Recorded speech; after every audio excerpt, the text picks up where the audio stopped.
اعوذ باللہ من الشیطان الرجیم بسم اللہ الرحمن الرحیم. عزیزان من،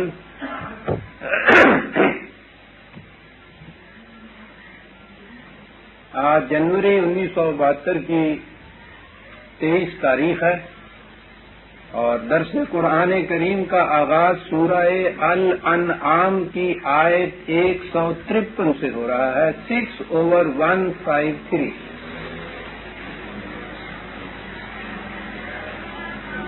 جیسا کہ میں نے سابقہ درس میں عرض کیا تھا، سورہ الانعام کی ان دو آیات میں 152 اور 153 ان میں قرآن کریم کی اصولی احکام کو اس طرح مرتکز کر کے کنسنٹریٹڈ طریقے سے چند فکروں کے اندر یکجا کر دیا گیا ہے کہ اگر ان کے مطابق کوئی معاشرہ متشکل ہو جائے تو آپ دیکھیں کہ ابن آدم کو وہ فردوس گمگشتہ جس کی تلاش میں یہ صدیوں سے مارا پھر رہا ہے، پھر سے کس طرح نہیں مل جاتا.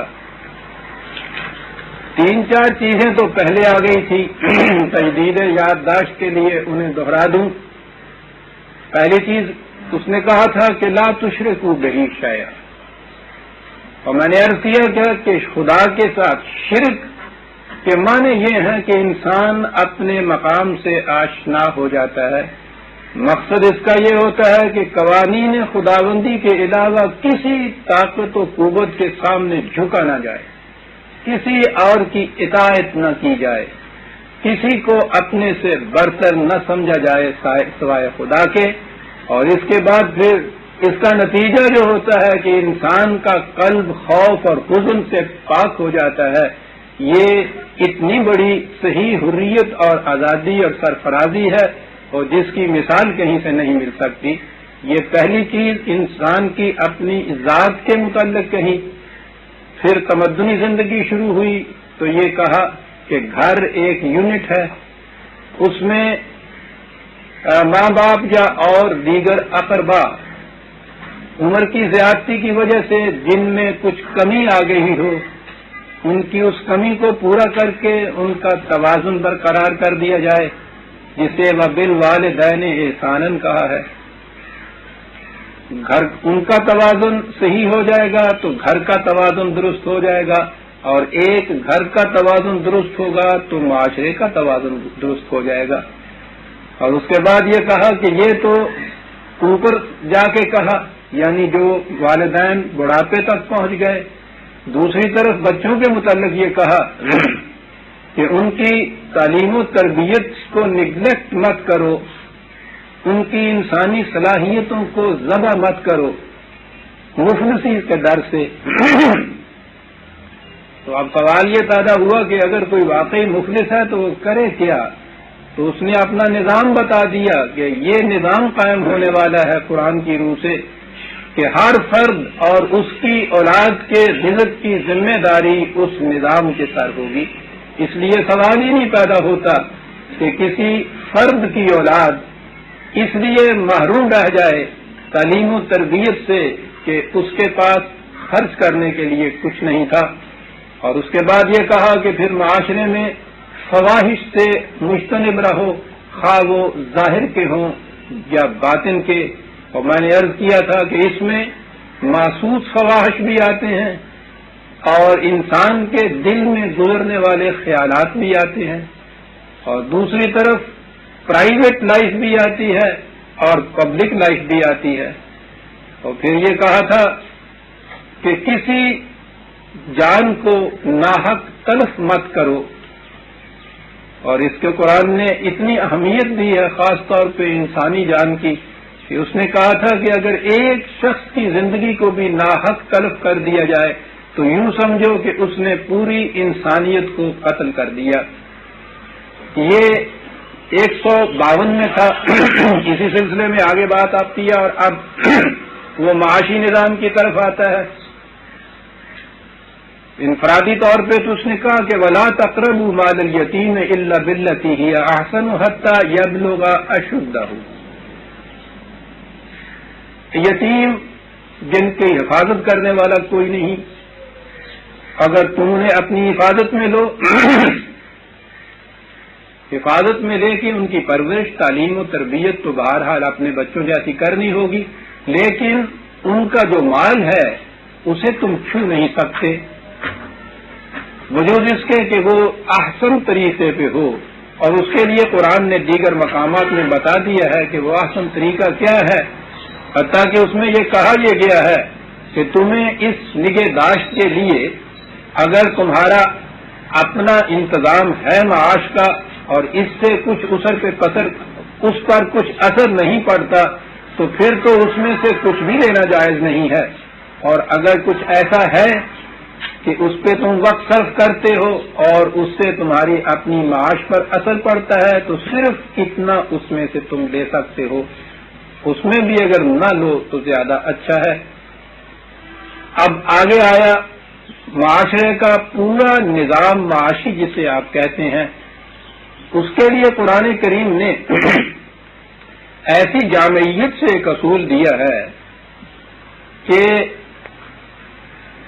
اس دور میں بھی، آج کے دور میں بھی، عام سطح پہ بھی اگر اسے سمجھا جائے تو نہایت صحیح بات سامنے آتی ہے.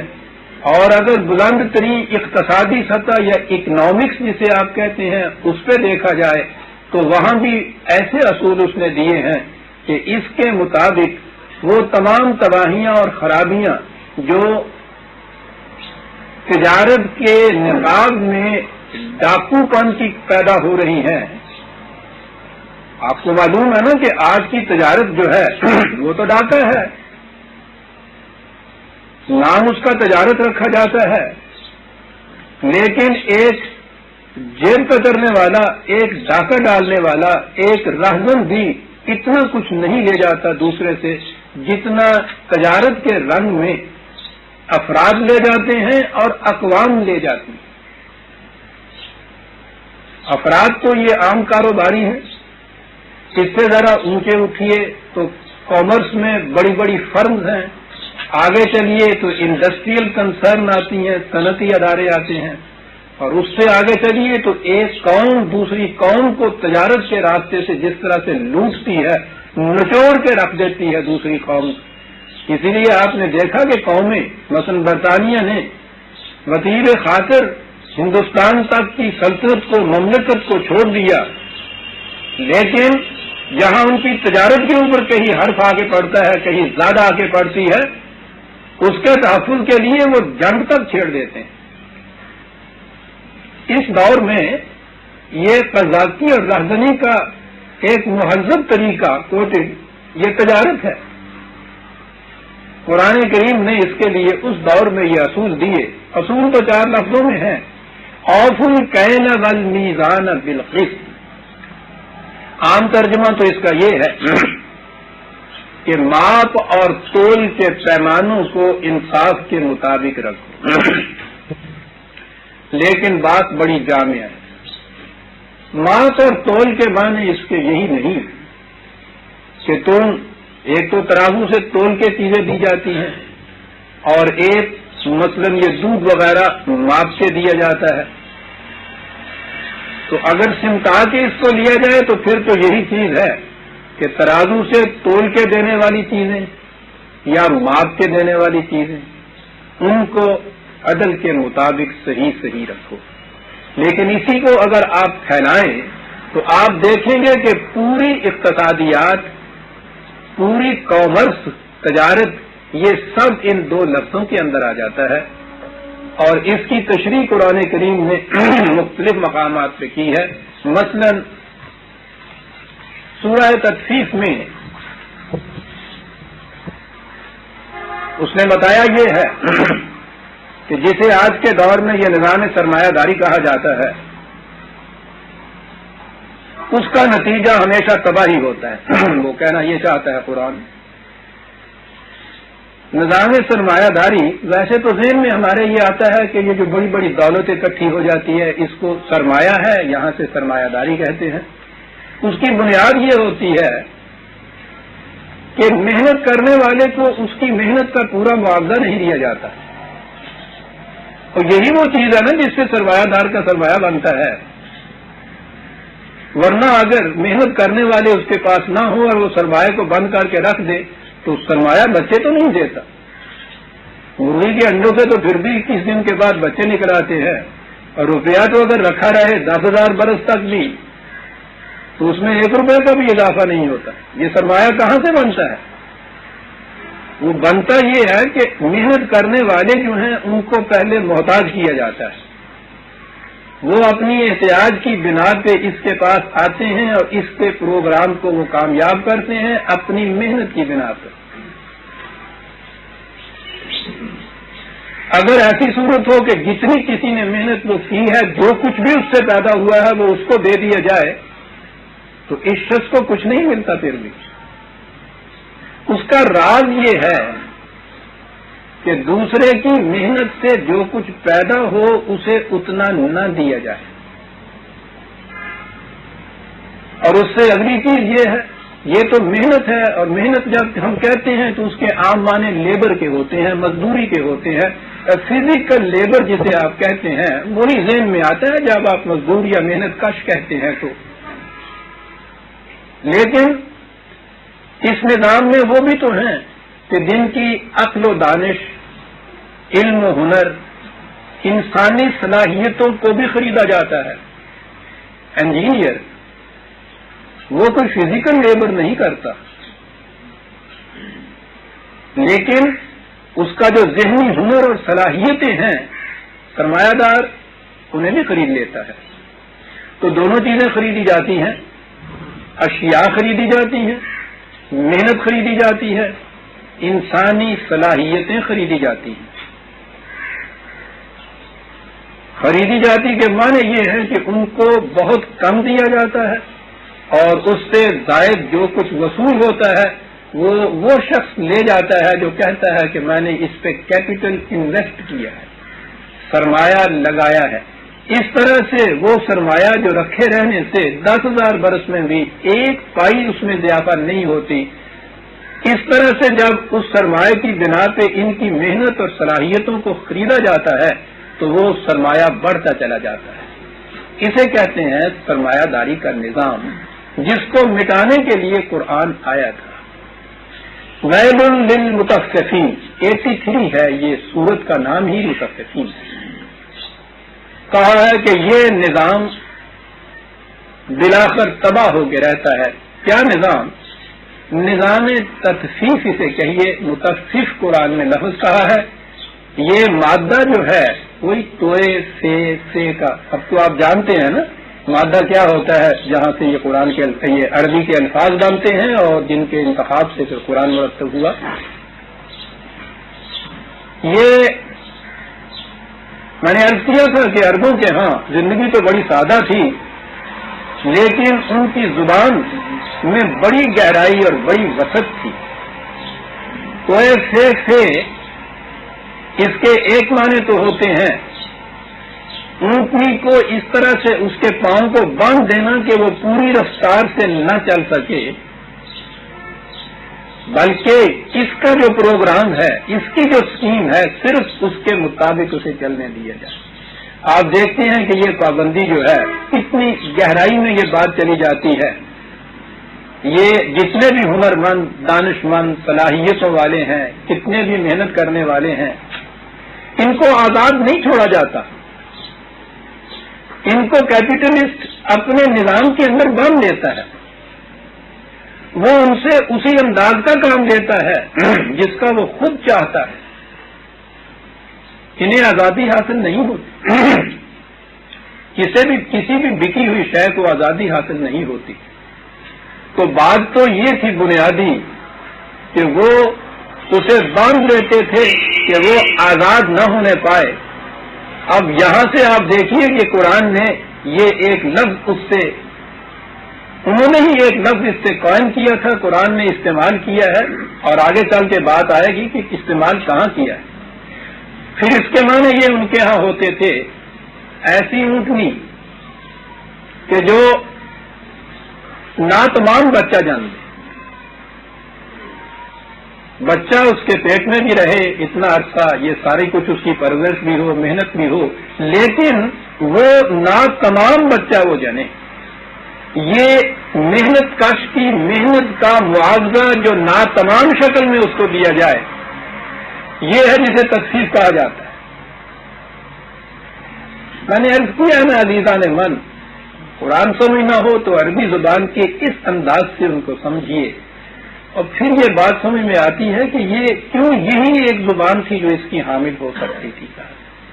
اب اسے تصور میں لائیے کہ آزادی نہ دی جائے، اپنی منشا کے مطابق ان کو مقید رکھا جائے، باندھ کے بھی نہ رکھا جائے، چلتا پھرتا تو رہے لیکن اس کی منشا کے مطابق، اور اس کا ساری محنت کا محصول جو ہے وہ پختہ اور مکمل شکل میں نہ ملے، ناتمام شکل میں اس کو ملے، اسے تخفیف کہتے تھے، اور ایسا کرنے والے کو متففین کہا جاتا تھا۔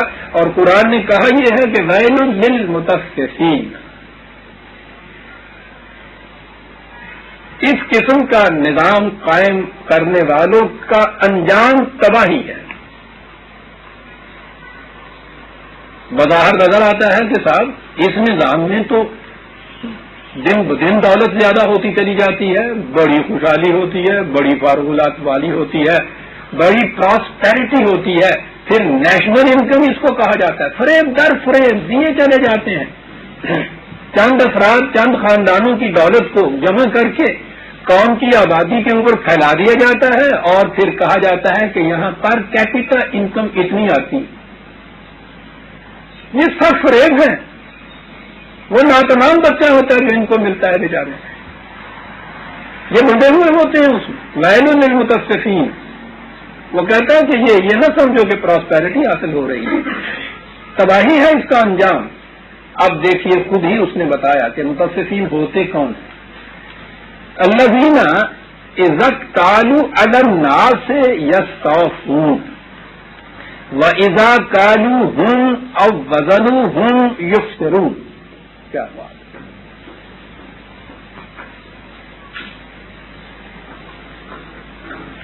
کہا کہ جب یہاں دیکھیے اذا اکتالوا علی الناس، اشیاء نہیں یہاں صرف کہا، یہاں انسان کہا ہے کہ جب کوئی انسان ان کے سامنے آتا ہے تو پھر اس کو وہ ماپتے ہیں، ماپنے کے بعد جتنی ان کو ضرورت ہوتی ہے یستوفون، وہ تو پورے کا پورا لے لیتے ہیں۔ وَإِذَا كَالُوهُمْ أَوْ وَزَنُوهُمْ يُخْسِرُونَ، اور جب اس کے بدل میں اسے کچھ دیتے ہیں تو ڈنڈی مار جاتے ہیں۔ یہ خبرہ کا لفظ جو ہے ویسے تو اس کے معنی ہوتا ہے نقصان پہنچانا، لیکن تولنے میں جب کوئی ڈنڈی ماری جاتی ہے نا اس کے لیے یہ لفظ آتا ہے کہ اندازہ لگائیے کہ الناس قرآن نے یہاں کہا ہے، حالانکہ یہ ساری کامرس، تجارت، بے، یہ قضاتی، یہ ساری اشیاء میں ہوتی ہے، کموڈیٹیز میں ہوتی ہے، لیکن کموڈیٹی تو بجائے خیش کوئی شے نہیں ہوتی، وہ تو انسانوں کی پیدا کردہ چیز ہوتی ہے۔ قرآن نے اشیاء نہیں کہا ہے، الناس کہا ہے۔ یا کیا بات ہے کہ ہوتا یہ ہے تفصیل کے نظام میں کہ وہ انسانوں کو لیتے ہیں، جب انہیں ماپتے ہیں، انہیں تولتے ہیں، تو جو کچھ انہیں چاہیے وہ تو پورا پورا اس سے وصول کر لیتے ہیں، اور جب انہیں دیتے ہیں جو کچھ وہ انسان ہوتا ہے وہ اس کے برابر نہیں انہیں دیتے، وہاں ضرور کمی کر جاتے ہیں، ڈنڈی مار جاتے ہیں۔ کہا کہ یہ ہے عمل تکفیف۔ اب دیکھیے کہ قرآن نے اس میں اصول ایک دیا ہے، نہ کوئی خاص شے دی ہے، نہ اشیاء کہا ہے، انسانوں کے ساتھ معاملہ دوسرے انسانوں کا پڑ رہا ہے، ایک طرف متفف ہے، دوسری طرف یہ وہ ہے کہ جو اپنی صلاحیتوں کو، اپنی محنت کو اس کے پاس بیچنے کے لیے آیا ہے، وہ اس کو اسی طرح سے ماپتا تولتا ہے جس طرح سے کہ کوئی شے کے پاس کموڈیٹی آئی ہے جس کو یہ کہہ رہا ہے۔ یہ لیتا پورے کا پورا ہے اور جب دیتا ہے تو اس میں ڈنڈی مار جاتا ہے، اس میں پورا نہیں دیتا. کہنے کہ یہ ہے وہ نظام تطفیف جس کا نتیجہ جو ہے وہ تباہی ہے. الا یظن اولئک انہم مبعوثون لیوم عظیم. کہا کہ یہ لوگ جانے من، میں سمجھتا ہوں کہ اسی ایک آیت کو اگر آپ آج واضح کر دیا جائے اپنے ملک میں دوسری اقوام کے اندر، تو نظر آ جاتا ہے کہ قرآن کیا بات کہہ گیا تھا 1400 سال پیشتر. کہا کہ یہ لوگ جو اس نظام کو قائم کرتے ہیں،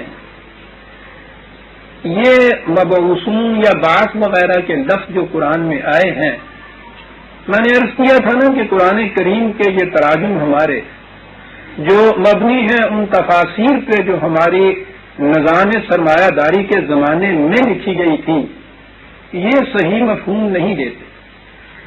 پہلی چیز تو اس میں یہ ہے کہ یہ اس دنیا سے کے متعلق بات ہی کچھ نہیں کرتے، یہ ساری بات آنے والی دنیا کے متعلق کرتے رہتے. حالانکہ قرآن تو اس دنیا میں رہنا سکھانے کے لیے آیا تھا.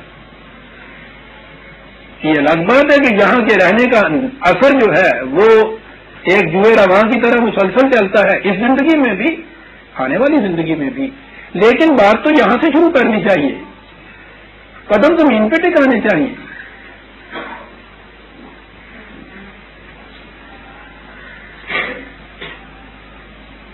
یہ باسا کے معنی ہوتا ہے راستے میں جو رکاوٹیں آتی ہیں ان کو ہٹا کے کسی کو آزادی دے دینا.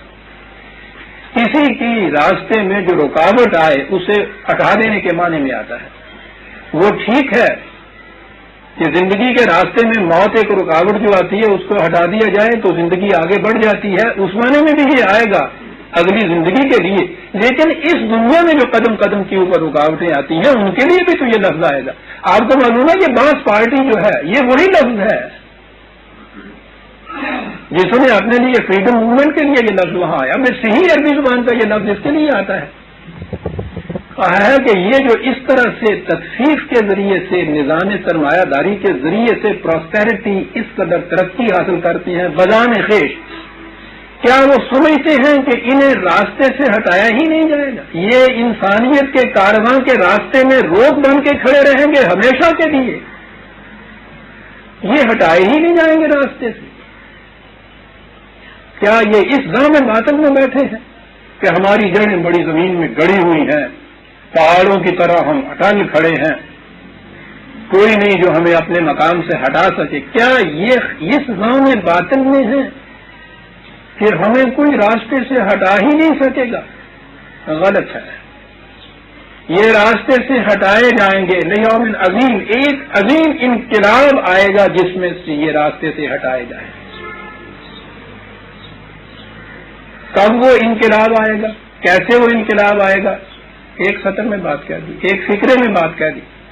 یہ عظیم انقلاب آئے گا یوم یقوم الناس لرب العالمین، جس دن ان پورے نو انسانی خدا کی ربوبیت کو عام کرنے کے لیے اٹھ کھڑی ہوگی. سبحان ہے عزیز.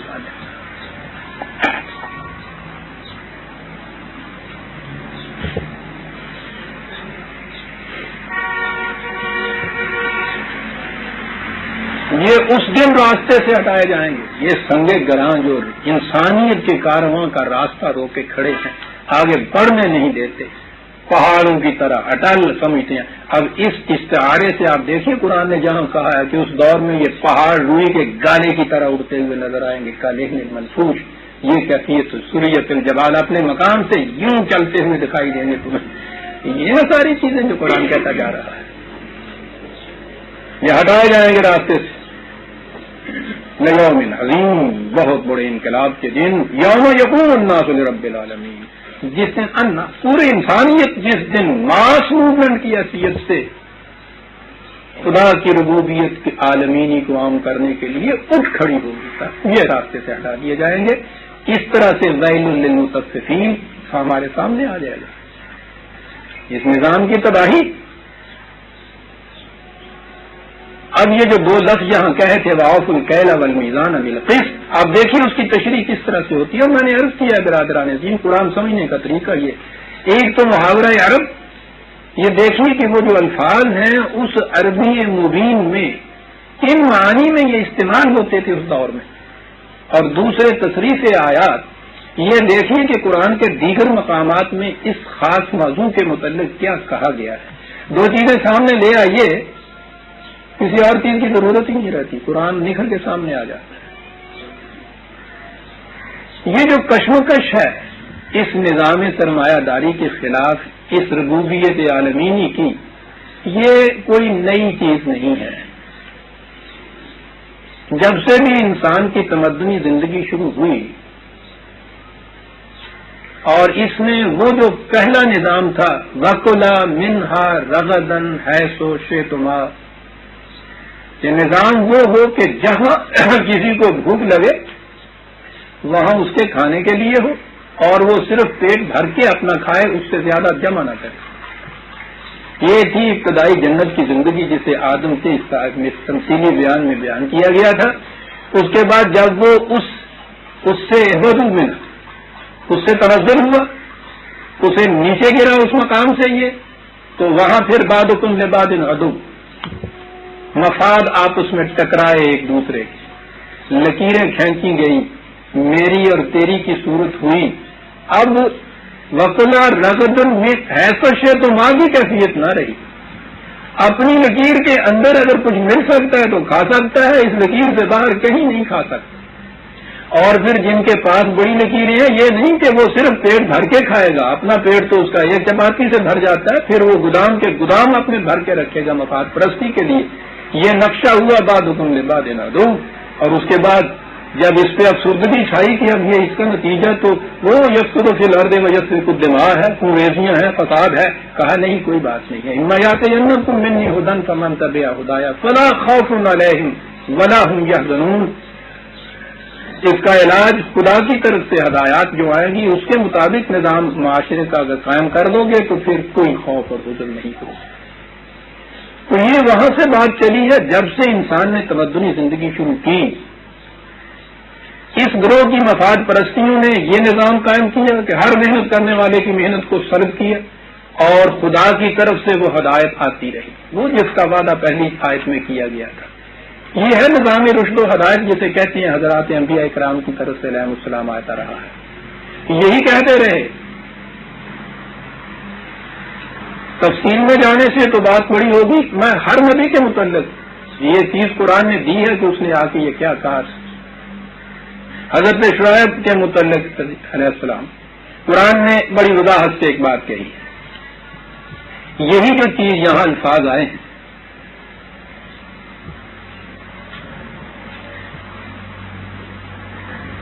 11/84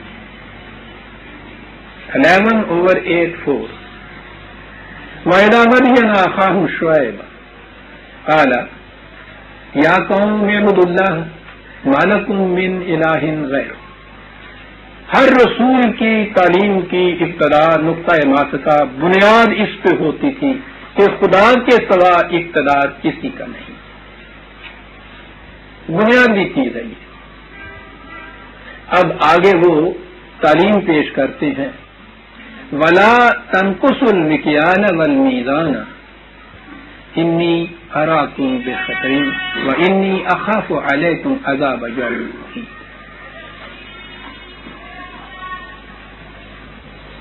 اس نے کہا کہ یہ ٹھیک ہے، اس وقت میں دیکھ رہا ہوں أَرَاكُمْ بِخَيْرٍ، بڑی دولت ہے، بڑی فاروق والی بظاہر تمہیں نظر آ رہی ہے تمہارے، لیکن نظام بڑا غلط ہے.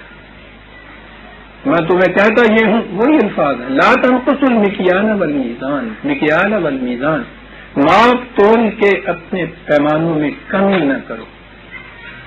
وہی میں نے عرض کیا کہ ایک فرد جو دکان پہ بیٹھا ہے وہاں سے لے کے پورا اقتصادی نظام، اکنامک سسٹم، اس کے اوپر یہ اصول قائم ہوگا، ماپ اور تول کے پیمانوں کو کم نہ کرو. اشیاء کو ماپ تول میں، انسانوں کی محنت کے ماپ تول میں بھی، کیونکہ الناس آیا تھا وہاں، کمی نہ کرو. میں دیکھ رہا ہوں کہ بہت بڑے مال و دولت کی فراہمی ہے، خون کی طرح برس رہا ہے صاحب، ایک ایک کے پاس کروڑوں روپے ہیں، انی اخاف علیکم عذاب یوم محیط، دیکھ تو میں یہ رہا ہوں تمہارے پاس یہ، لیکن ڈرتا ہوں اس سے کہ بہت بڑی تباہی آنے والی ہے صاحب۔ کیا بات ہے، اراکم اور اخاف علیکم، بہت بڑی تباہی آنے والی ہے، کرو کیا؟ وہ تو منفی کی بات تھی کہ یہ نہ کرو، کرو کیا؟ وَيَا قَوْمِ أَوْفُوا الْمِكْيَالَ وَالْمِيزَانَ بِالْقِسْطِ، بات اور قول کو حق کے مطابق پورا رکھو، وَلَا تَبْخَسُوا النَّاسَ أَشْيَاءَهُمْ، اور کسی یہ بخس جو ہے یہ کسی شے کو یوں کم دینا بھی ہے، اور کسی شے کے متعلق یہ بھی ہے کہ وہ اسی صورت اسی اصلی شکل میں نہ دی جائے، اس میں اڈلٹریشن کر دی جائے، یہ بھی نہ کرو۔ وَلَا تَعْثَوْا فِي الْأَرْضِ مُفْسِدِينَ، دیکھیے کہاں فساد کا لفظ قرآن لایا ہے، اور فساد نہ پھیلاتے پھرو، ہم تو فساد یہی سمجھتے ہیں کہ وہ ڈانس ہوٹا کہنے آ گئے، یعنی یہی لٹ بازی فساد جسے ہم کہتے ہیں، یہ فساد ہی بڑا جامع لفظ ہے ان کے ہاں، یہ تو صلاح کے مقابلے میں، اس کے معنی ناہمواریاں پیدا کرنا ہوتا ہے، کہا کہ ناہمواریاں نہ پھیلاتے پھرو تم، یہ ایک سیدھا سا اصول ہے، بقیت اللہ خیر لکم ان کنتم مؤمنین، یہ ٹھیک ہے، ایسا کرنے سے بظاہر تمہیں نظر آئے گا کہ صاحب وہ جو انکم تھی وہ تو سمٹ کے تھوڑی سی رہ گئی، کہا نظام عدل کے مطابق وہ جو تھوڑی سی رہ جائے گی نا اس کے نتائج بڑے ہی خوشگوار رہیں گے۔ کیا بات ہے، ڈر یہ ہے کہ تھوڑی سی رہ جائے گی، اس نے کہا یہ جو بہت زیادہ ہے یہ تو سیلاب ہے، بستیوں کی بستیوں کو بہا کے لے جائے گا، وہ تھوڑی سی جو رہ جائے گی وہ تو جوئے نغمہ بار ہوگی، چمتا ہوا پانی ہوگا، زندگی ہی زندگی اس میں ملے گی، کھیتیاں کرو تازہ ہو جائیں گی، زندگی کی بہاریں ناچتی پھرے گی، بظاہر وہ سیلاب کے مقابلے میں بڑی چھوٹی سی آڑ جنوں کہتے ہیں پنجابی، اس کی حیثیت اس کے مقابلے میں بڑی چھوٹی سی ہوتی، تو کہا یہ جو چھوٹی سی رہ جائے گی بقیت، یہ جو باقی رہ جائے گا ڈرو نہیں تھوڑی رہ جائے گی، اس تھوڑی کے اندر زندگی مضمر ہوگی، اس محتاج کے اندر تباہی آئے گی، وَمَا عَلَيْكُمْ بِحَفِيظٍ، یاد رکھو وہ جو تباہی آنے والی ہے اگر تم نے اپنی اس روش کو نہ بدلا اس سے بچا نہیں سکوں گا، اور میرا کام تو تمہیں تبلیغ کرنا ہے، بات کو پہنچا دینا ہے، کوئی دروگا تو مقرر نہیں کیا گیا مار مار کے یہ کچھ کروں۔ اس کے آگے ایک بات آتی ہے جس انداز سے قرآن بات کرتا ہے،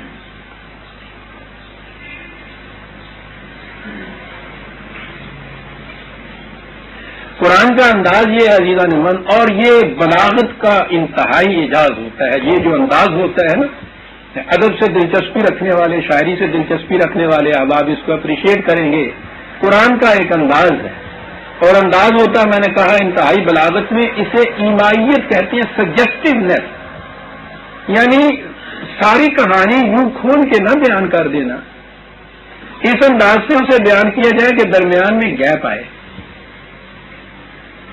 اور اس گیپ کو چھوڑ دیا جائے پڑھنے والے کے اپنے امیجنیشن کے،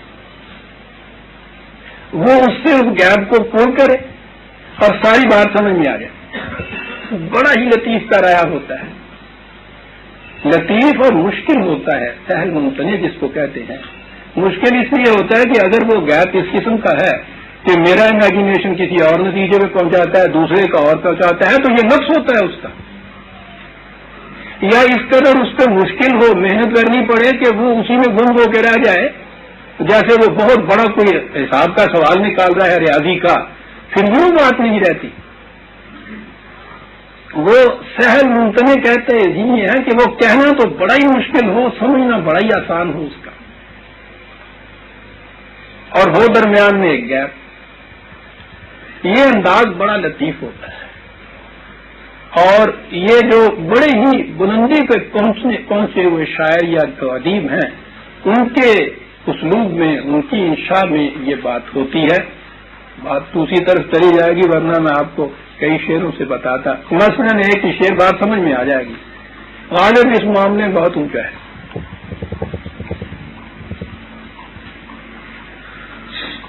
کہتا ہے کہ تجھ سے تو کچھ کلام نہیں، لیکن اے ندیم، سنیے گا ذرا اور پوری کہانی دیکھیے گا ذہن میں کیسے آتی ہے. تجھ سے تو کچھ کلام نہیں، لیکن اے ندیم میرا سلام کہیو اگر نامہ بر ملے. ہاں، یعنی کچھ کھول کے کچھ نہیں اس نے کہا. کہتا ہوں اگر یہ کھول کے کچھ یہاں کہہ دیتا تو پھول کی پتیاں بکھیر دیتا. اس حسین انداز سے ساری بات کر گیا ہے کہ ہوا کیا ہے. اور تو کس جا کے مر گیا ستیہ ناز تیرا بھیجیا تھی سویتی چٹھی دے گے. یعنی اب یہ ساری کہانی میں بیان کر رہا ہوں، مسل رہا ہوں ان پتیوں کو.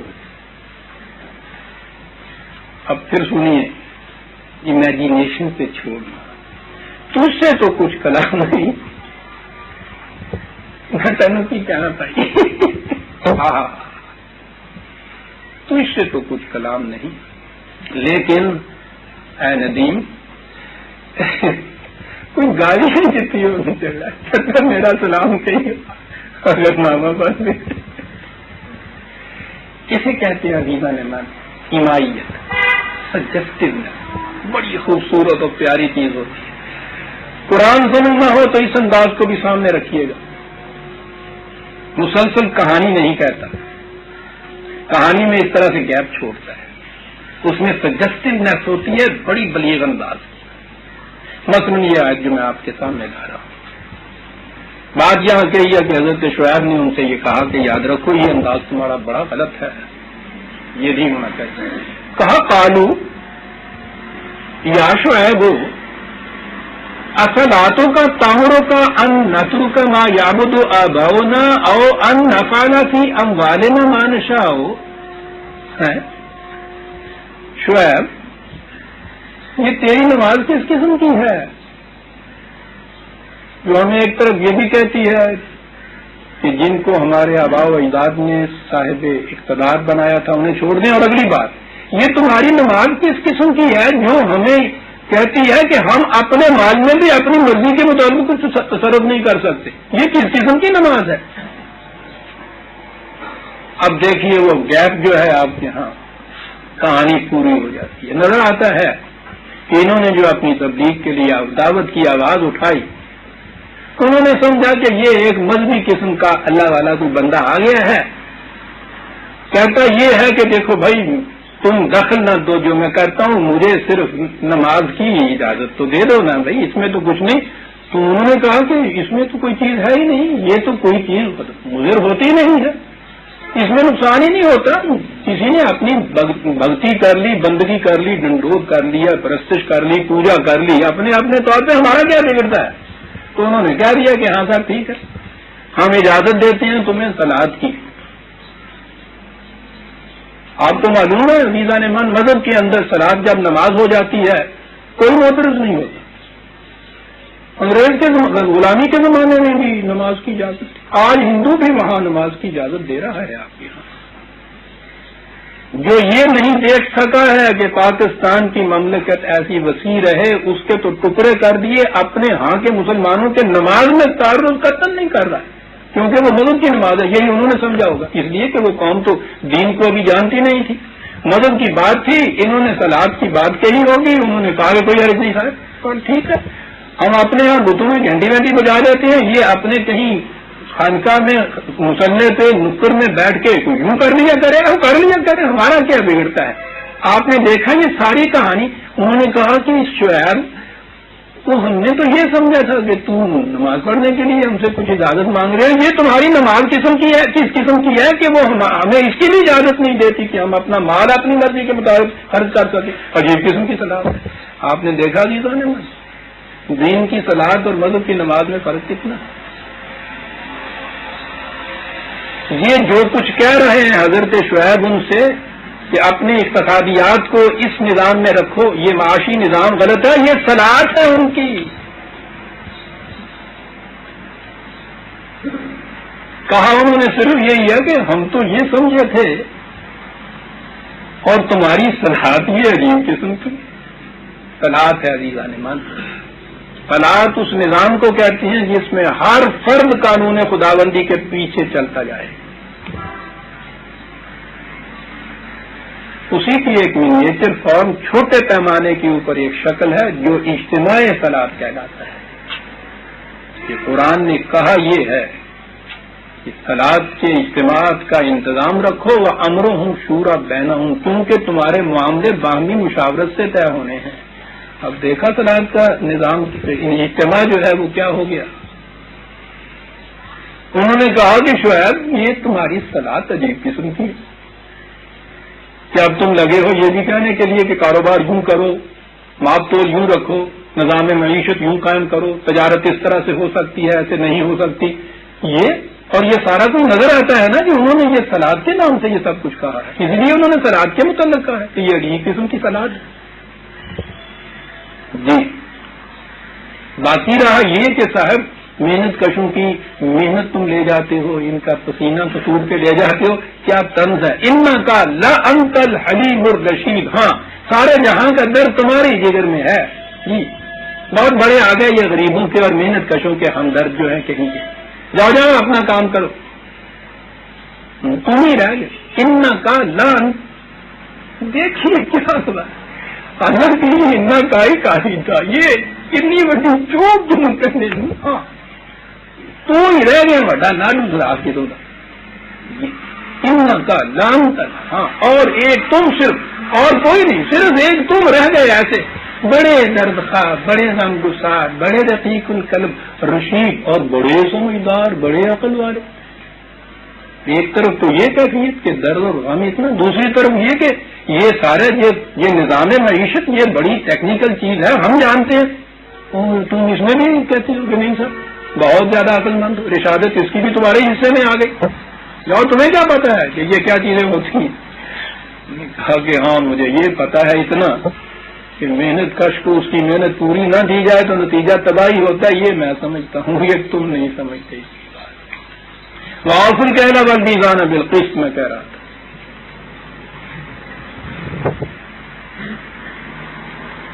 یہ پابندیاں عائد ہوتی چلی آ رہی ہیں. ادھر یہ کہا گیا تھا کہ سب سے بڑی آزادی تمہیں دی جائے گی، یہ پابندیاں عائد ہو رہی ہیں. سوال یہ پیدا ہوا کہ یہ تو آزادی دینے کا مدعی تھا، پابندیاں عائد کیے چلا جا رہا ہے. لا نکلف نفسا الا وسعها. اس کا عام ترجمہ یہ کیا جاتا ہے کہ ہم کسی جان کو، کسی ذات کو اس سے زیادہ مکلف نہیں ٹھہراتے جتنی کہ اس کی وسعت ہوتی ہے، اس کی وسعت سے زیادہ نہیں. اس کے متعلق تو میں کبھی بعد میں یہ عرض کروں گا کہ وسعت کوئی محدود شے نہیں ہے، مقید شے نہیں ہے کہ اتنی ہی ہوتی ہے، اس سے زیادہ نہیں ہوتی. قرآن کی تو تعلیم یہ ہے کہ وسعت کو زیادہ سے زیادہ انسان کرتا چلا جائے، اختیارات آپ نے بڑھاتا چلا جائے.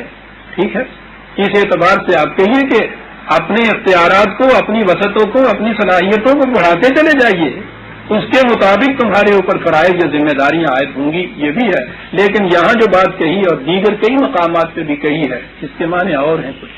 لا نکلف نفسا الا وسعها الا لوسعها. تمہیں اس کے متعلق کچھ گران تو گزرتا ہوگا کہ صاحب ہر بات کے اوپر پابندی.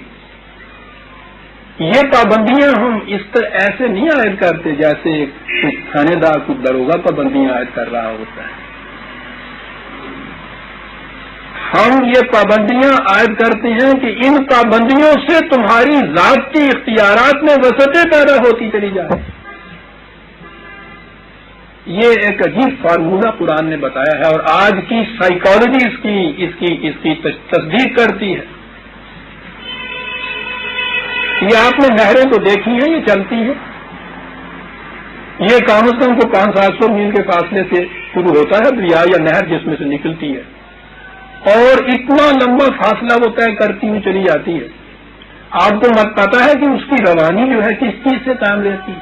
یہ تھوڑے تھوڑے سے فاصلے کے بعد آپ نے دیکھا اس کے راستے میں ایک فال یا ٹھوکر آتی ہے.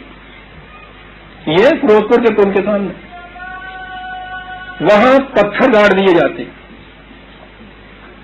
وہ آ کے ان پتھروں سے ٹکراتی ہے, اس کی روانی میں تیزی پیدا ہو جاتی ہے.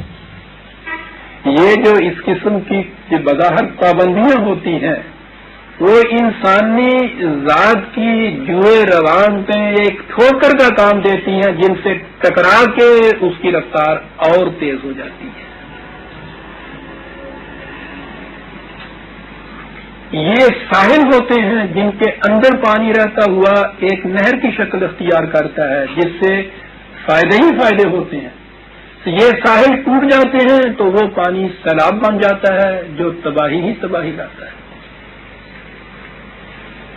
یہ جسے ہائیڈرو الیکٹرک آپ کہتے ہیں, وہی پانی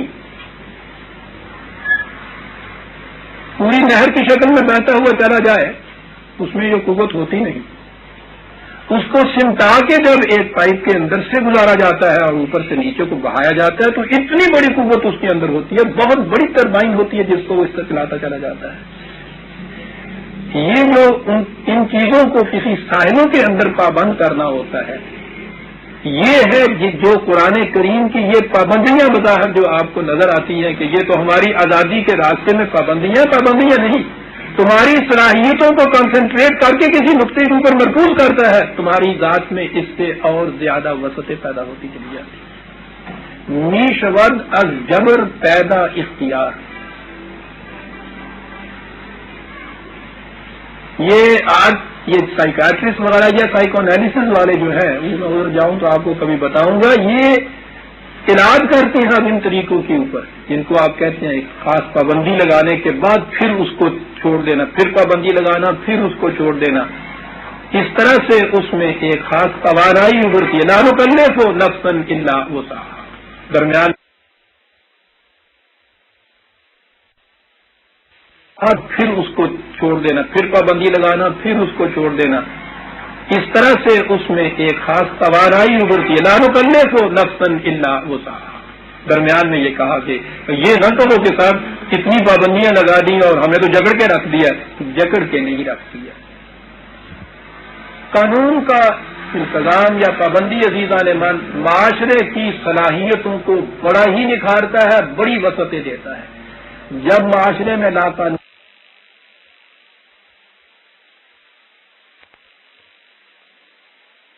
دیتا ہے, قانون کے تابع جب معاشرے کی صلاحیتوں اور توانائیوں کو رکھا جائے, اس سے صحیح نتائج, خوشگوار نتائج منتج ہوتے ہیں, پیدا ہوتے ہیں. یہ ہیں وہ پابندیاں جن کا نتیجہ وسعت ہوتی ہے. لا قانونی اس سے تو ڈفیوز ہو جاتی ہیں ساری صلاحیت, کوئی نتیجہ نہیں مرتب ہوتا تباہی کے. قانون کے اندر گھری ہوئی جب وہ صلاحیتیں کام کریں گی, آپ دیکھیں گے ان کا نتیجہ کیا اچھا ہوتا ہے. یہ ڈسپلن کہلاتا ہے. فوج کی قوت, اس کی کامیابی کا راز اس ڈسپلن کے اندر ہوتا ہے.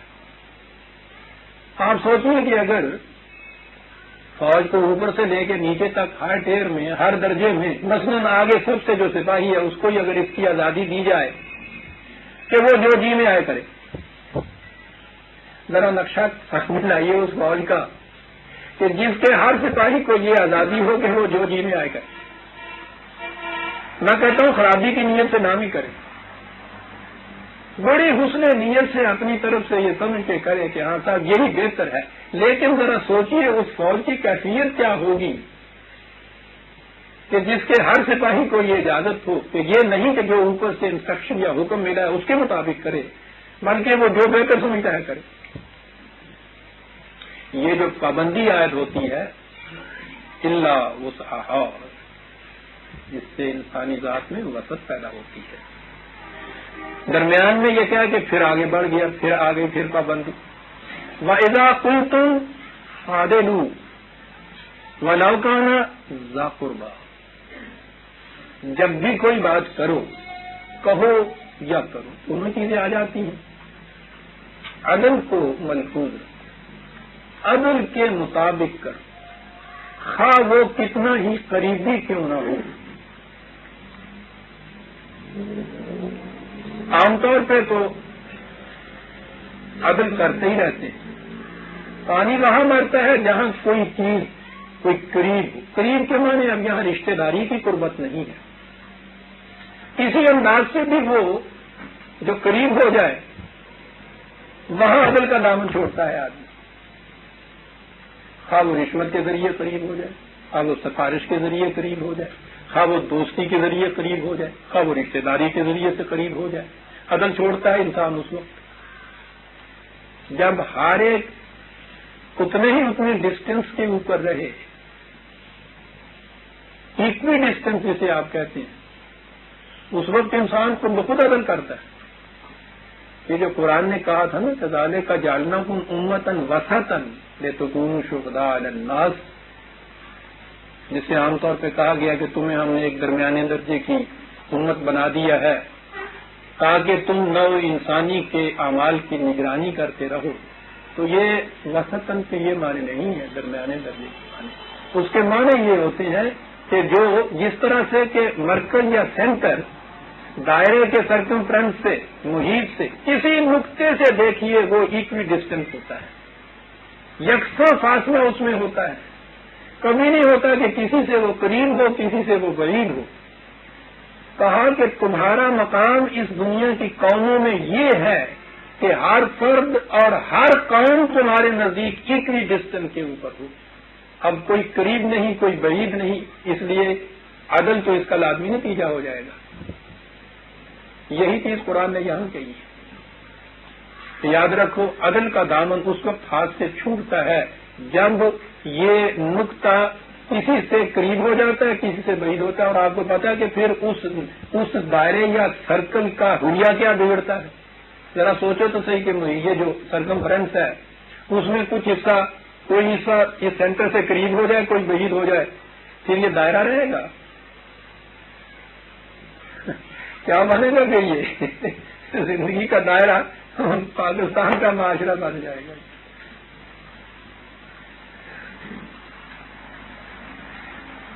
کہاں کہاں لفظ میں آتا ہے اس کا۔ عدل کے متعلق قرآن نے یہاں تو صرف یہی کہا ہے کہ ذا قربا، دوسرے مقام پہ اس کی تفصیل دی ہے۔ دیکھیے کہ عدل کا تقاضا کیا ہے، 4/135 4/135 یا ایھا الذین آمنوا کونوا قوامین بالقسط شہداء للہ، ایمان کا دعویٰ کرنے والوں عدل کے اوپر قائم رہو۔ عدل کی بنیاد ہوتی ہے شہادت پہ، بنیادی چیز شہادت، اور اسی لیے یہ قانون دان جانتے ہیں کہ یہ جو ایویڈنس ہے، قانون شہادت جو ہے مشکل ترین قانون ہے، وسیع ترین قانون ہے، کہ یہ مدار ہوتا ہے سارا آگے مقدمے کا اس کے اوپر۔ کہا کہ عدل کے قیام کے لیے شہادت کی ضرورت ہوگی، شاہد گواہ یا مدعی کی طرف سے آتا ہے یا مدعا علیہ کی طرف سے، یا استغاثے کی طرف سے ہوتا ہے یا صفائی کی طرف، وہ ان میں سے کسی کی طرف سے ہوتا ہے۔ کہا نہ یہ بات نہیں، شہداء للہ، تم اللہ کی طرف سے گواہ بن کے جاؤ۔ پہلے ہی یہ بات کاٹ کے رکھ لی۔ اب دیکھیے کہ وہاں جا کے جو تم شہادت دو، غور کیجیے عزیزان ایمان، اس معیار پہ قرآن پہنچاتا ہے اس جماعت کو جسے وہ یا ایھا الذین آمنوا کہتا ہے، شہادت دو وہاں جا کے، وَلَوْ عَلَىٰ أَنفُسِهِمْ، خواہ وہ شہادت انفسکم، خواہ وہ شہادت تمہاری اپنی ذات کے خلاف کیوں نہ جائے۔ اللہ،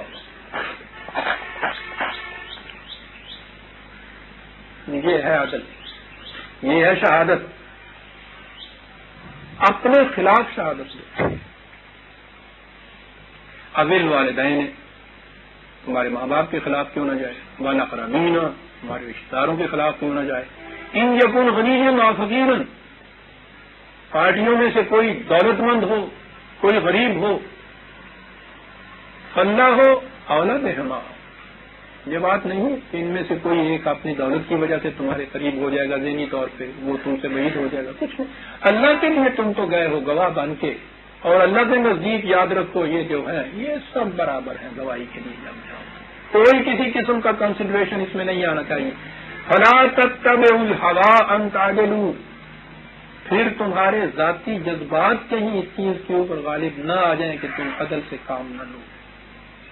یہ ذاتی جذبات بڑی بری چیز ہوتی ہے، یہی تو انسان میں لغزش پیدا کرتے ہیں، یہ نہ کہیں پیدا ہو جائے.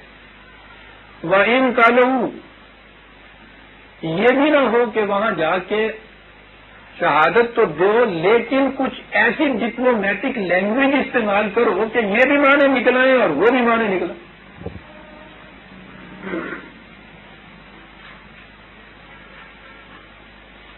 خدا نہ کرے کہ کسی کا واسطہ پڑے، ورنہ کہیں جا کے یہ جو پروفیشنل گواہ ہوتے ہیں، کبھی عدالت میں ان کی گواہی سنیے کہ وہ یہ بڑے بڑے چالاک ہنرمند بھی جو پولیس والے اور یہ وکیل حضرات بھی ہوتے ہیں، ان کے کان کاٹ جاتے ہیں. وہ اس قسم کے گواہ ہوتے ہیں جو وہ پروفیشنل وٹنس جو ہوتے ہیں. صاحب وہ اس قسم کی بات ہوتی ہے وہاں.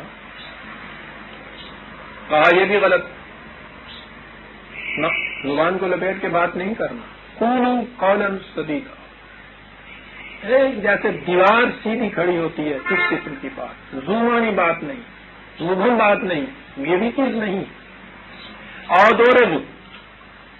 اور یہ بھی نہ کرو کہ صاحب بڑی مشکل میں آپس سے ہم ادھر یہ ہے ادھر یہ ہے، سچ بولتے ہیں یہ ہوتا ہے، جھوٹ بولتے ہیں یوں ہوتا ہے، سمجھ کی تعمیل ہی نہ ہونے. کہا یہ بھی بات نہ ہوتی. اعراض برت لکم، یہ ہے عدل کے تقاضے قرآن کی ریت. شہادت کے یہ تقاضے ہیں.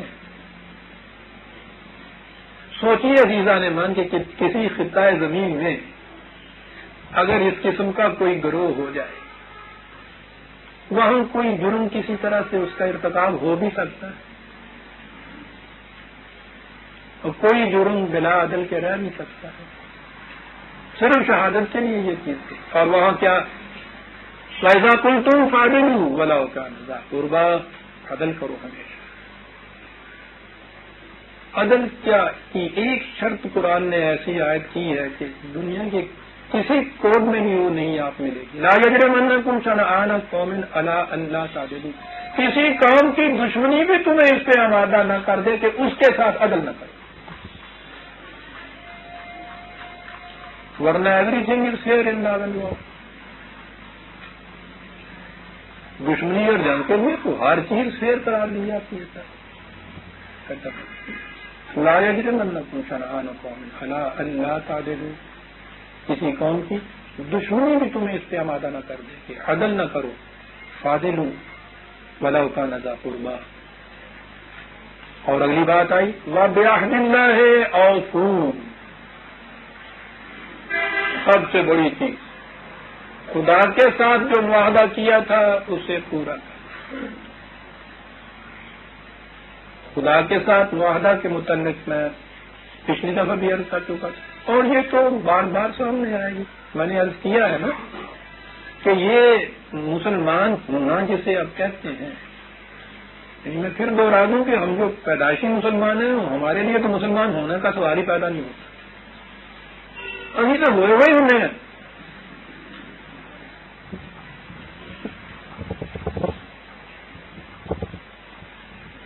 کبھی ساری دنیا میں کسی کو یہ خیال آیا ہے کہ یہ کچھ ہونا پڑتا ہے اس میں؟ لیکن جو ہوتے بھی ہیں ہمارے ہاں غیر مسلم، جو مسلمان ہوتا ہے اس سے بھی وہ 4 کلمے آپ پڑھا لیتے ہیں. اس کے بعد مبارک ہے جی دعا کرو جی اللہ آگمن بخیر کرے. تیری دنیا میں بڑا گھر سکھا دیتا ہے جی گہلا پیجا کہنا پلا کاندا پیجا تو ساڑھے 4 والے. ہاں گروا کے گھر پڑھا گیا سی میں کیا ایک ڈائی نال میں لڑ گیا دو نال تم لڑ گیا تو نہیں میں دعا مانگتے آگے.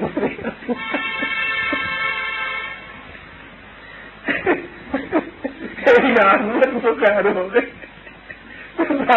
جانا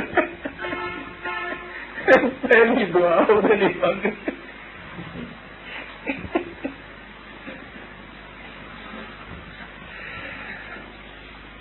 لیکن جب مسلمان ہونا پڑتا تھا تو اس کے لیے ایک معاہدہ کرنا پڑتا تھا, کانٹریکٹ تھا, جس میں ٹو اینٹر انٹو کانٹریکٹ جسے کہتی ہیں, اور پھر اس کانٹریکٹ کو دوہرا دوں میں.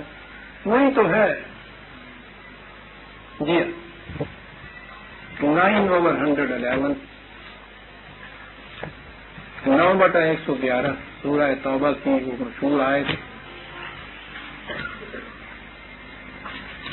ان اللہ اشترى من المؤمنین انفسهم واموالهم بان لهم الجنہ.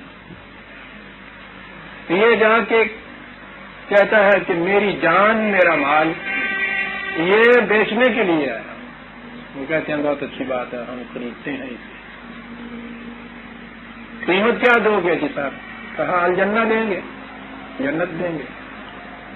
میں پھر یہ عرض کر دوں کہ ہمارے ہاں اگر یہ استعمال میں لیے جاتے ہیں تو کہا جاتا ہے کہ یہ ٹھیک ہے سر, جان اور مال اللہ کے پاس تم نے بیچا ہے وہ بیچا, وہ رہے گا تمہارے پاس. پیسہ ملے گا کیا؟ اس نے کہا کہ جو تم جس طرح تم نے کوئی دیا اسی قسم کا تمہیں یہاں ملے گا. تمہیں بھی تو ذہنی طور پہ کوئی دیا ہے نا, سالمی تو نہیں کوئی دیتا, اور تو بھی تمہیں سواب مل جائے گا سر, انہوں نے بھی کافی نہیں ملنا چاہیے. سودے ہونا یہ سودے ہونے چاہیے نا. لیکن جب یہ معاہدہ حقیقت میں ہوا کرتا تھا, اب بھی تاریخ ہماری اس کی شاہد ہے, عجیب روایت ہے. وہ بہت بڑا سردار تھا ایک عرب کا, وہ حضور کے پاس آیا صلی اللہ علیہ وسلم, اور انہوں نے کہا کہ آپ ایک دعوت دیتے ہیں ایک نئے اسلام کی, یہ سب کچھ ہے, تو وہ میں اگر دعوت قبول کر دوں گا تو اس کے بعد یہ کیا ہوگا؟ تو پہلی چیز یہی تھی کہ یہ ٹھیک ہے, آخرت کی زندگی سمجھ جائے گی, وہاں یہ کچھ ملے گا, یہ سب کچھ ہوگا. اس نے کہا یہ چیزیں جو ہیں یہ تو سر دست بہرحال ماننے کی ہیں, عقیدت کی ہیں, ذہنی چیزیں ہیں. میں یہ پوچھنا چاہتا ہوں کہ یہ کرنے کے بعد اس وقت تو یہ حالت ہے ہماری, میرے خاندان کی, میرے قبیلے کی, ہماری, یہ تمہاری دعوت قبول کرنے کے بعد اس میں کیا ہوگا یہ بتاؤ. دیکھا یہ کیسے مسلمان ہوتے تھے, بڑے کھڑے ہوتے سن سودے کے. یہاں بتاؤ. تو یہ عزیزان من وہ ہے بنیادی چیز. اس نے کہا, آپ نے فرمایا کہ اس کے بعد عرب اور عجم کے اوپر تمہیں تمکن حاصل ہوگا, اور ایسا تمکن کہ جس میں تمہیں بھی خوف و حزن نہیں ہوگا اور تمہارے علاقے کو بھی خوف و حزن نہیں ہوگا. کیا کہتے ہو؟ میں نے کہا بسم اللہ. یوں مسلمان ہوتے. وہ الجنہ یہاں سے شروع ہو جاتی تھی, بِأَنَّ لَهُمُ الْجَنَّةَ, اس لیے کہ جو وہ یہ بیچ رہا تھا, جنس جو دے رہا تھا, وہ بھی ذہنی نہیں تھی. وہ تھی جو قاتلون فی سبیل اللہ فیقتلون ویقتلون. ذہنی طور پہ نہیں تھے کہ گھر میں آ جاتا تھا. پھر اس کے بعد جب بھی آواز بلند ہوتی تھی سر ہتھیلی پہ لے کے آ جاتا تھا, میدان جنگ کے اندر آ جاتا تھا. اور یہاں کیفیت اس کی یہ ہوتی تھی کہ یا تو فاتح منصور واپس آتا تھا یا وہاں جان دے دیتا تھا. یہ تھا معاہدہ مسلمان ہونے کا. اس نے ٹھیک کہا تھا, یہ شہادت گاہ الفت میں قدم رکھنا ہے. ہم لوگ آسان سمجھتے ہیں مسلمان ہونا. یہ چیز تھی, یہ وہ معاہدہ تھا, یہ وہ کانٹریکٹ تھا جو اس کے ساتھ ہوتا تھا. اور آپ نے عزیزان من دیکھا کہ اس بنیادی کانٹریکٹ کے بعد جس عمل کا ذکر کیا ہے قرآن نے, وہ انتہائی چیز ہے نا جو یہاں کہی ہے. یہ زندگی ساری کے اندر کی چیزیں یہ کچھ نہیں یہاں کہی, وہ تو ہوتی رہے گی, کر بھی سکتا ہے. سب سے مشکل ترین مرحلہ یہ تھا جان دینے کا جو مرحلہ ہے. یہ ہے عزیزان من جہاد کبیر. یہ ہے سب سے بڑا عمل جس کا قرآن نے یہاں فروغ ذکر کیا. راستے کی چیزوں کا ذکر کہیں نہیں کیا, تو بہت چھوٹی چھوٹی رہ جاتی ہے. یہ تو بہت بڑی سازش تھی مسلمانوں کے خلاف جو ہوئی کہ اس سے یہ جو قتال فی سبیل اللہ تھا، اس جہاد کے متعلق کہہ دیا کہ یہ جہاد صغیر ہے، بہت چھوٹا سا جہاد ہے۔ جہاد کبیر کیا ہے صاحب؟ مباحثے کرنا، منازعے کرنا، کلمے دعاتیں لے کے کتابیں لکھنا، یہ سب جہاد کبیر اور یہ جہاد صغیر۔ اسی کا قرآن ذکر کر رہا ہے اس معاہدے کے بعد، یقاتلون فی سبیل اللہ فیقتلون ویقتلون۔ پھر مرد مجاہد کی کیفیت ہی یہ ہے، میدان جنگ میں وہ جاتا ہے اور وہاں پھر جیسے یہ ہے، یا تو ان کو قتل کرتا ہے، مار دیتا ہے، فاتح منصور ہو جاتا ہے، یا اپنی جان دے دیتا ہے، وہ کبھی ہتھیار رکھ کے نہیں میدان جنگ سے واپس آتا۔ دو ہی چیزیں قرآن نے کہی ہیں عزیز آنے والی۔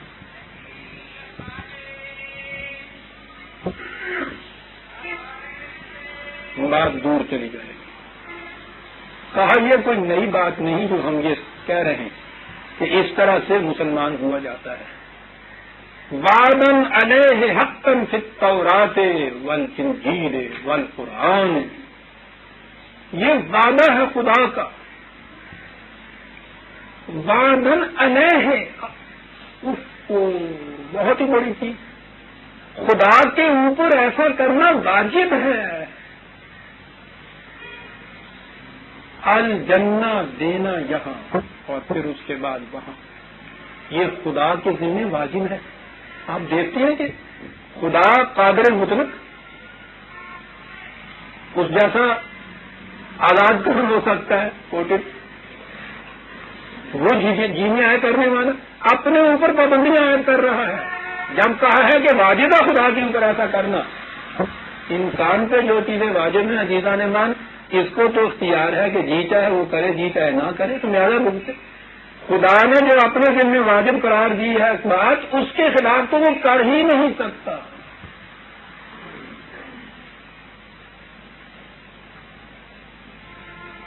وعدن علیہ حقا،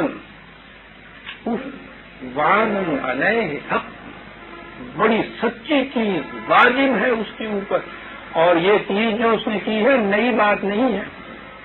تورات میں بھی یہی کہا گیا تھا، انجیل میں بھی یہی کہا گیا تھا، قرآن میں بھی یہی کہا گیا ہے، اور اس کے بعد کہا کہ یہ اب معاہدہ کیا ہے نا تم نے، یقین مانیے وَمَنْ أَوْفَى بِعَهْدِهِ مِنَ اللَّهِ،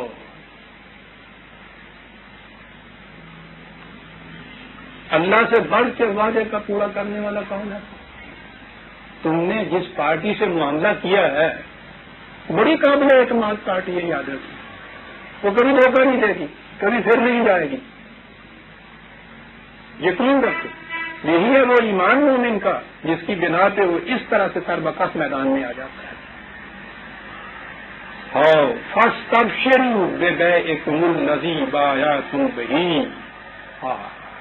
اور جشن مناؤ اس سودے کے اوپر جو تم نے کر دیا ہے۔ لٹ کے لا گئے والا آدمی کسی پہ، کیا بات یہاں کہی ہے، اور بڑا نفیدہ سودا کر لیا جس میں وہ لٹ کے نہیں ہوئے تو کچھ لے، یعنی انداز یہ ہے جیسا کسی کو پولیس ہے، وہ تو ٹھیک ہے نا، وہ انہیں پیسے کی جانتے بھائی وہ لٹ لیا نہیں بھائی۔ فَاسْتَبْشِرُوا بِبَيْعِكُمُ الَّذِي بَايَعْتُم بِهِ وَذَلِكَ هُوَ الْفَوْزُ الْعَظِيمُ۔ نجات نہیں، نجات تو کسی مصیبت سے چھوٹنے کا نام ہوتا ہے۔ فوز، اچیومنٹ، ایکویزیشن، بہت بڑی چیز، عظیم، فوز عظیم، وہ مال لیا عزیزان۔ اب یہ کہ یہ سودا کتنا بڑا فوز عظیم کا ہے، ہم کیا جانیں اس کو۔ تو ایک مصرع ہے جامی کا، جب زلیخا نے یوسف کو وہاں سے خریدا ہے تو جامی نے اپنے یوسف زلیخا میں لکھا ہے، گھر آئی تو انہوں نے کہا سہیلیوں میں کیا سودا کیا؟ اس نے سودا کیا، کہا دراہم چند دادم جا خریدم،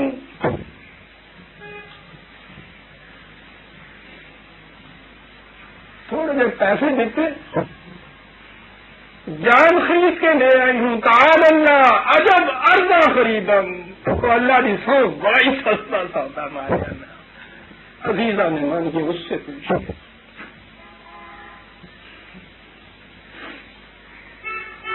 یہ شہر کیا ہے جان رینا نے مار ایک زلزلہ آتا ہے لاکھ انسان مر جاتا ہے، راستہ چلتے ہوئے پاؤں پھسلتا ہے جان کٹ جاتی ہے۔ اب تو روز اچھا بھلا شام کو دیکھتے ہیں کہ صاحب حرکت قلب بند ہوئی جان چلی گئی، یہ ایسی چیز صاحب جس کا ایک پائی قیمت نہیں، جس کی انجام کار اندازہ لگائیے آپ۔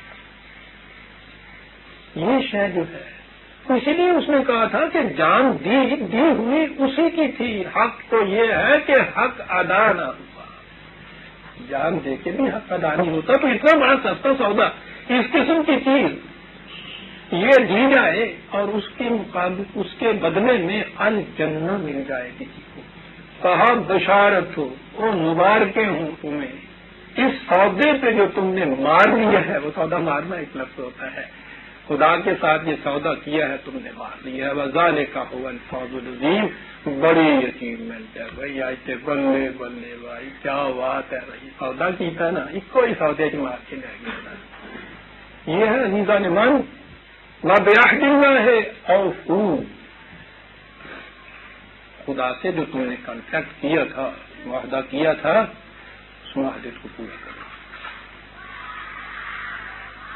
دونوں آیتوں میں عزیزان من آپ نے دیکھ لیا کہ کیا کیا ہدایات و احکام و اصول دیے گئے ہیں۔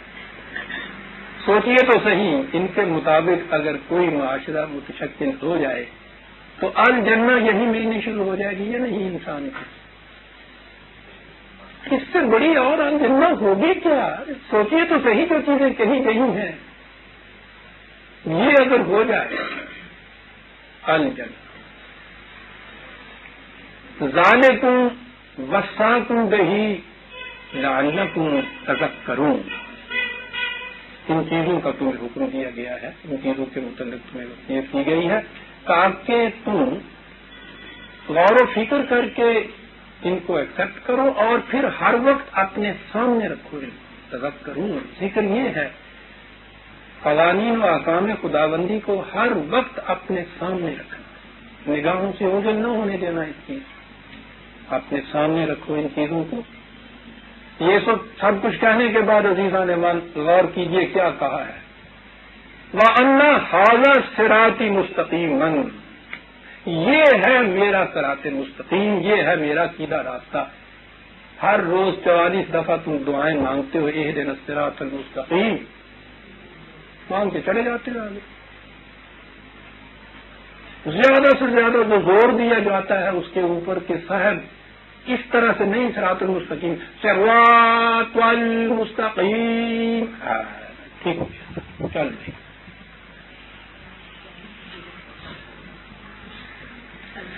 یعنی راستہ خواہ وہ شہر کی بجائے ماڈل ٹاؤن کی طرف کیوں نہ لے جانے والا ہو، سڑک تو میٹل ہے نا بھائی، ٹھیک ہے، بس میٹل سڑک وہی دینا کیا کام بن گیا ہے، تجوید کیا جاتا ہے یہ چیزیں جو ہیں۔ کہاں صراط مستقیم کی دعا مانگتے تھے کہ وہ دکھاؤ، یہ سارا کچھ گرانے کے کہا وَأَنَّ هَذَا صِرَاطِ مُسْتَقِيمًا، اور یہاں تو صراطی کہا ہے خدا نے، خود خدا کا صراط مستقیم، اللہ کا راستہ سیدھا، فَاتَّبِعُوهُ، بس اس پہ چلتے جا۔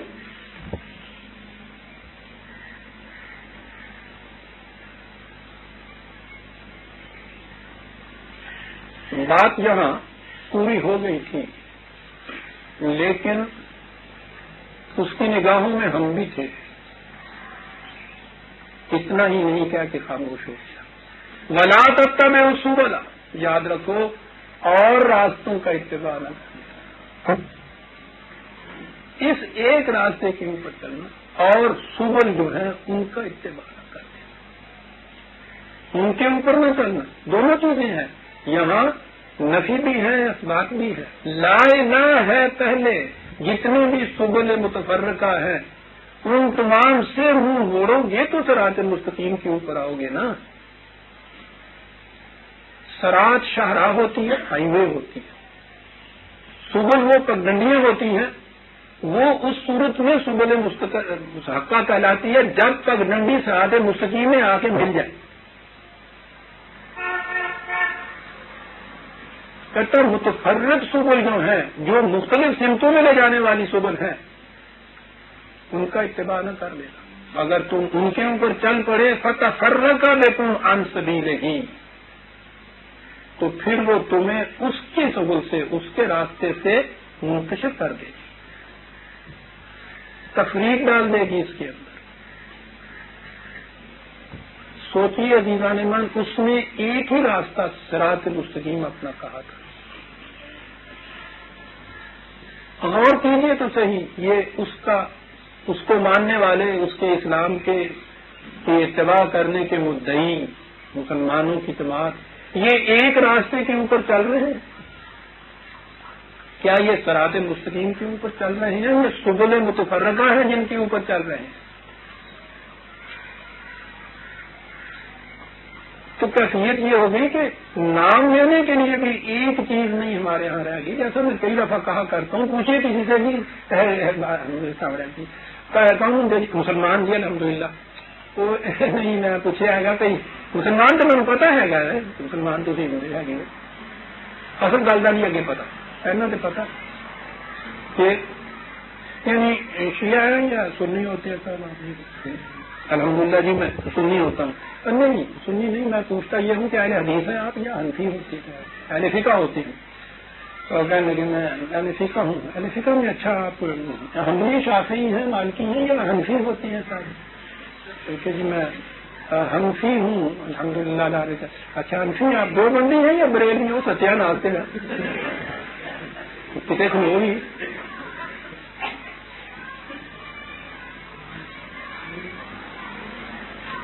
لگاؤ انہیں کی تنگ پہ گئے ہیں. ابھی تو میں نے شریعت کی بات بتائی ہے کہ طریقت کی طرف تو میں آیا ہی نہیں ہوں. ادھر بھی آئیے نا آپ. کس سلسلہ کے اندر آئے تھے صاحب آپ؟ الحمدللہ جی سلسلہ ہے چشتیہ کے اندر. چشتیہ کے اندر اچھا چشتیہ نظامیہ کے اندر ہے قادریہ کے اندر؟ اچھا انہوں نے کہا نظامیہ کے اندر. اچھا نظامیہ کے اندر ہے تو آپ توسمی ہوتی ہیں یا سراجیہ ہوتی ہیں سر؟ کل بھی توسمی دیا کے پنڈ پوچھنا انہیں تو کہڑا ہوگا. کہیں نہیں عزیزان نے من ٹکانا، اس لیے کہ جب بھی آپ صراط مستقیم چھوڑیں گے پھر سبل متفرقہ آئے گی اور ان کا تو کوئی ٹھکانا ہی نہیں. صحیح جواب ہمیشہ ایک ہوتا ہے، غلط جواب کی تعداد ہی کوئی دنیا میں ہوتی. غلط جواب لا تعداد ہوتے ہیں. یوں ہی آپ نے صحیح جواب چھوڑا پھر ہر لڑک بچے کا جواب مختلف ہوگا، ایک دوسرے سے ملے گا نہیں. یہ سبل متفرقہ ہے، ھذا صراطی مستقیمہ. اور پھر آپ نے دیکھ لیا کہ یہ صراط مستقیم کی دعا مانگنے والوں کے لیے ایبسٹریکٹ یہ مبہم بات نہیں رہنے دی کہ صراط مستقیم ہے کیا. یہ ساری تفصیل دی ہے ان دو آیتوں کے اندر. یہ ہے صراط مستقیم، یہ ہے میرا راستہ سیدھا. فاتبعوہ ولا تتبعوا السبل فتفرق